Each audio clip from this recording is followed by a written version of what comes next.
Olá a todos, meu nome é Giovana Farias, da minha dupla Heloísa Mello, e hoje eu vou falar sobre o planejamento de optativa, exodontia dos dentes 18 e 28.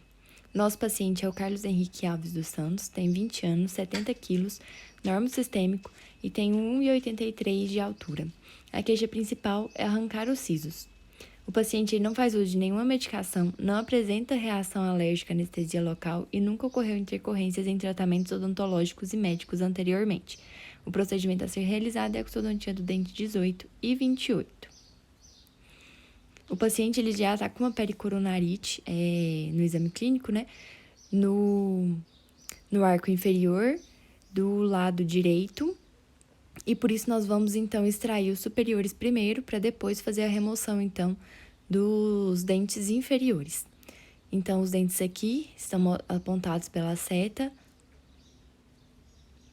E a descrição clínica. Então, o paciente ele apresenta os dentes 18 e 28 erupcionados, os elementos 48 e 38 eles serão extraídos em outra sessão. O paciente não apresenta comprometimento periodontal e também tem uma abertura bucal normal. Na descrição radiográfica, então, foi constatado radiograficamente a presença dos elementos 18 e 28 em posição vertical e erupcionados, com o elemento 28 apresentando uma dilaceração radicular para distal. Então, aqui a gente consegue ver essa dilaceração radicular para distal do elemento 28. Na prescrição pré-operatória, então, nós vamos passar a dexametasona, por ela, então, suprir o edema, né, com um corticoide que supre o edema, mas não alivia a dor no pós-operatório imediato. Então, como a cirurgia, ela é traumática, né, toda cirurgia é traumática, então, para a gente fazer essa remoção dos elementos 18 e 28, a gente vai prescrever a dexametasona para diminuir, então, esse inchaço. Então, a posologia vai ser dexametasona de 4mg, 2 comprimidos. Vai tomar, então, 2 comprimidos 1 hora antes do procedimento. E o mecanismo, então, de ação da dexametasona, ela vai inibir a enzima fosfolipase A2, que é responsável pela transformação de fosfolipídios na membrana em ácido araquidônico. E outra medicação que nós vamos utilizar vai ser a dipirona, porque ela tem um efeito analgésico e antipirético também. Então, no pré-operatório, ele vai ser utilizado para o controle no pós-operatório, porque ela tem um efeito de 30 a 60 minutos depois que ela é ingerida.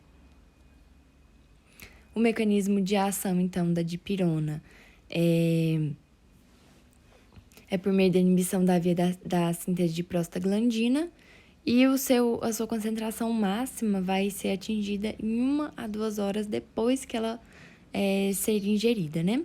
A posologia vai ser de dipirona de 1 grama, um comprimido, vai tomar um comprimido 1 hora antes do procedimento. O procedimento em si, aqui nós vamos fazer apenas uma incisão intrasucular, nós vamos fazer uma cirurgia fechada, porque esse dente ele já está erupcionado, não está incluso, então nós vamos fazer só uma incisão intrasucular, né, ao redor desse dente, tanto na parte vestibular quanto na parte palatina, para fazer a remoção. Então, tá aqui a incisão intrasucular, depois vamos fazer o descolamento com o Molt, né, número 9, e também o Molt 2/4. E depois vamos utilizar a alavanca. Nós não vamos fazer o movimento de cunha, apenas de alavanca e também de roda e eixo. E depois o forceps para fazer a remoção desse dente. Então, o primeiro movimento apical, depois lateral e depois de extrusão.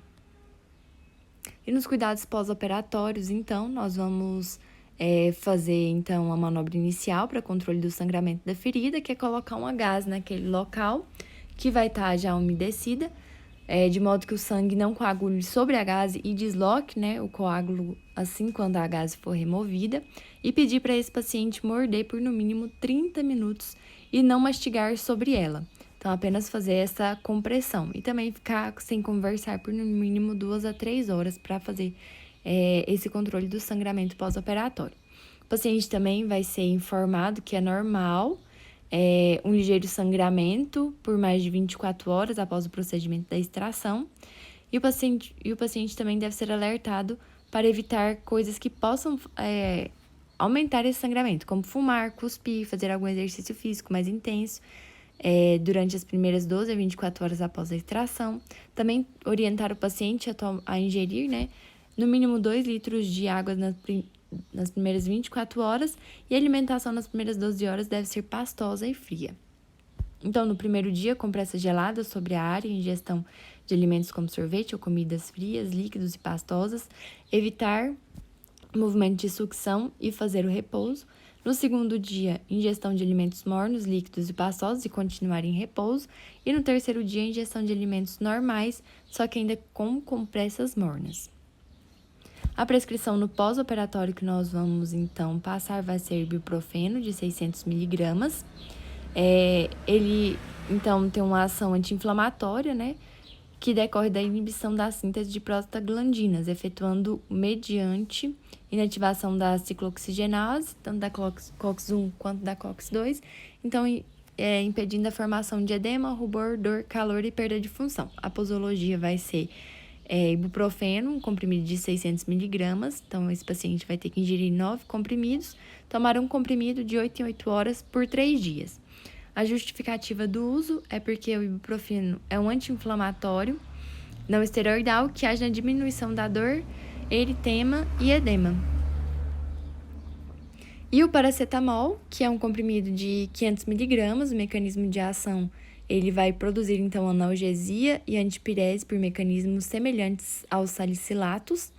E o paracetamol ele vai agir também no hipotálamo e a dissipação do calor é aumentada com o resultado da vasoconstrição e aumento do fluxo sanguíneo periférico. A posologia, então, vai ser 500 miligramas, 9 comprimidos também, que esse paciente vai necessitar.